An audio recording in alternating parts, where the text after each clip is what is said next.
Joe Biden has made a major selection to his cabinet pick for his incoming cabinet that I wholeheartedly, absolutely think is a disastrous choice. And that is the choice of Neera Tanden to lead OMB. OMB is the Office of Management and Budget. That's a cabinet level position. I believe this is by far Joe Biden's worst selection.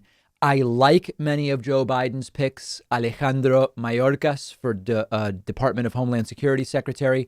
Super interesting, a good pick, well qualified. Janet Yellen for Treasury. We've already talked about her. I think that's a good pick. There's a long list of good selections by Joe Biden and all qualified. But Neera Tanden is a disastrous selection and is a sign of kowtowing to the worst of the establishment Democratic Party cronyism that is off-putting and distasteful and disgusting. Neera Tanden is primarily known as a Hillary Clinton loyalist, to put it plainly, one of these Democratic elites that helped sink Bernie back in 2016. She's proposed cutting Social Security in the past. Back in 2010, Neera Tanden was involved in a Center for American Progress, which is the organization she ran, a CAP proposal to cut Social Security.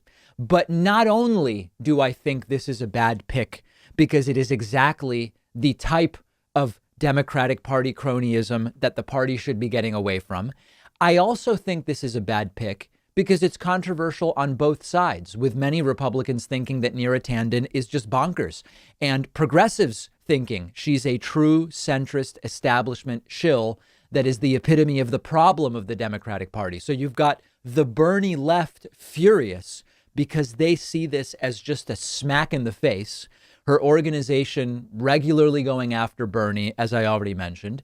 But you've also got right-wingers who think Neera Tanden is nuts. Republican Senator Lindsey Graham calling Neera Tanden a, quote, nut job. And I don't really care what crazy Republicans think about Joe Biden's picks, except that they will have the ability to create real obstacles for confirmation. And it will be a battle for Joe Biden to get someone confirmed that much of the left doesn't like either. Lindsey Graham saying, quote, if you want to make sure this nut job Tanden doesn't become the director of the budget in charge of OMB, then make sure we win Georgia. So Republicans using this to try to win those races in Georgia, they may create obstacles and it'll be a confirmation battle. The progressive wing of the Democratic Party is disgusted, and Republicans have already signaled that they could block confirmation of Neera Tanden. The left and right both have problems. This is definitely not in keeping, by the way, with Joe Biden's Unite the Country theme, unless he means unite the country against Neera Tanden. I see no gain from this politically. I see no benefit from this for a Biden administration, just in terms of the day to day. Now, much of the case being made for Neera Tanden is an identity case. She grew up in Section 8 housing, and now she's going to run the national budget. Okay, but she could run it in a good way or a bad way. The fact that she grew up in Section 8 housing doesn't tell us whether she's a good or bad pick. She's the first Indian American in this position. Okay, but is she the right person for it? And as I've said before, identity can be enlightening and informative if the person is otherwise qualified. Kamala Harris is a very well qualified person to be vice president. She could be president on day one if it were necessary. And it's very interesting and inspiring that she will be the first female president or vice president ever in history. That's really interesting. That's inspiring. That's relevant. But if she were unqualified, being a woman wouldn't be a reason to put her in that position. And in seeing many of the defenses of Neera Tanden so far, I'm seeing experience and connections mentioned, which means she's an insider. Okay. And I'm seeing identity stories, which by themselves don't do too much for me. Now, in the meantime, Neera Tanden has been on a tweet delete rampage, deleting about 1,800 tweets, many of them critical of Bernie Sanders and of Elizabeth Warren. So to be clear, I can be against this selection and be in favor of others. Yesterday on a live stream, I mentioned I don't at all like this selection of Neera Tanden. And I started getting emails and messages from people saying, David, why are you attacking Joe Biden? This is not the time to attack Biden. Listen, Biden won and he's going to be president.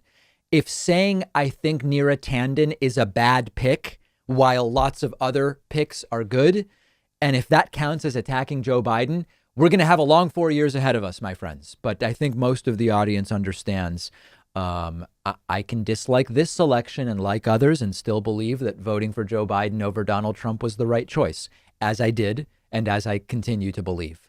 Let me know your thoughts. What am I missing? Am I misguided in my criticism of Neera Tanden? Let me know. I'm on Twitter at @Pakman. What if you could read 10 books in just one sitting? That's exactly what one of my favorite apps lets you do. It's called Blinkist. And what they do is take thousands of popular nonfiction books.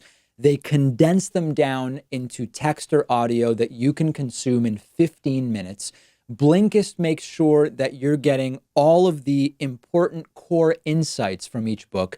So it's perfect for exploring a book you otherwise wouldn't have time for. If there's a full book you're thinking about buying, you can use Blinkist to get a sample first. Just think how much you can enrich yourself by being able to soak up an entire nonfiction book in just 15 minutes. I recently checked out the book Podcast Marketing Strategy by Daniel Rolls and Kieran Rogers, and so useful, so particularly applicable to what I'm doing. Really recommend it. Blinkist has books on politics, philosophy, science. They have 27 different nonfiction categories, and a subscription is only about $8 a month, and you get the entire library. But you can try it totally free and get 25% off a subscription when you go to Blinkist.com/Pakman. I've put the link right underneath this video.